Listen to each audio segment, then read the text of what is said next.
एक आरामदायक कमरे में अली, सारा और हमजा एक रंग बिरंगी चटाई पर बैठे थे।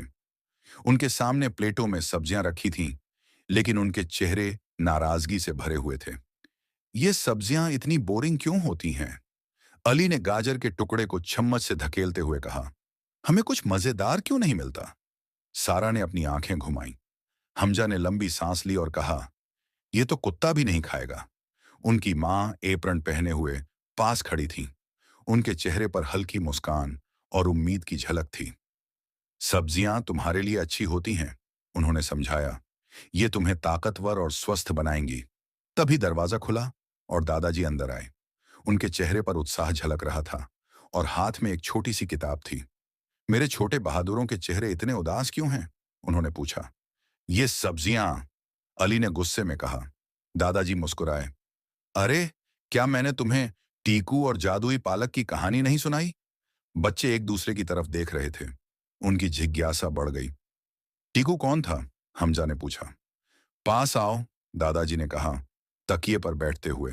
बच्चे अपनी प्लेटें छोड़कर पास आ गए। टीकू एक छोटा लड़का था, बिल्कुल तुम्हारी तरह। वह कमजोर था और हमेशा खेलों से बाहर रहता था।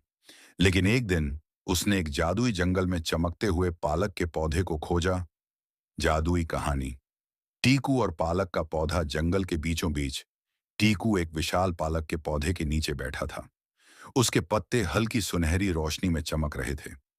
टीकू ने अपने सामने रखे पालक के कटोरे को देखा। उसकी आंखों में हिम्मत की झलक थी। टीकू कमजोर था, दादाजी ने समझाया। वह कभी भी अन्य बच्चों के साथ नहीं खेल पाता था। वे तेज और ताकतवर थे। लेकिन एक दिन उसने सुना कि यह चमकता हुआ पालक का पौधा उसे ताकत दे सकता है। टीकू ने कटोरे से एक और लिया। पहले उसे शक हुआ, लेकिन फिर उसने पूरा पालक खा लिया।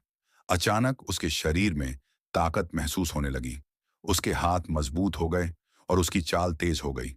जंगल में बाकी बच्चे उसकी तरफ देखने लगे। आओ हमारे साथ खेलो, उन्होंने कहा। उस दिन के बाद टीकू सबसे तेज और सबसे ताकतवर बच्चा बन गया। उसने सिखाया कि खाने में ताकत छुपी होती है और हिम्मत से सब कुछ संभव है। बच्चों की जिज्ञासा। क्या ये सचमुच की कहानी है दादाजी? सारा ने पूछा। दादाजी मुस्कुराए। तुम्हें खुद पता लगाना होगा। पहली बार पालक खाना उस शाम बच्चे डाइनिंग टेबल पर बैठे थे। उनके सामने पालक की स्वादिष्ट सब्जी रखी थी। वे झिझक रहे थे, लेकिन दादाजी ने उन्हें हिम्मत दी। सारा ने सबसे पहले एक कौर लिया। वाह, ये तो अच्छा है, उसने कहा। यह सच में मजेदार है, अली ने मान लिया। हमजा ने भी एक कौर लिया और मुस्कुराया। अब मुझे समझ आ गया कि टीकू को ताकत कैसे मिली। उनकी मां की आंखें खुशी से चमक उठीं। पालक की ताकत। अगले दिन बच्चे बगीचे में खेल रहे थे। अली मंकी बार्स पर झूल रहा था। उसकी ताकत दिख रही थी। सारा तेजी से दौड़ रही थी, जैसे हवा से बातें कर रही हो। हमजा ने एक बड़ी सब्जियों की टोकरी आसानी से उठा ली। मां और दादाजी पास में खड़े गर्व से देख रहे थे।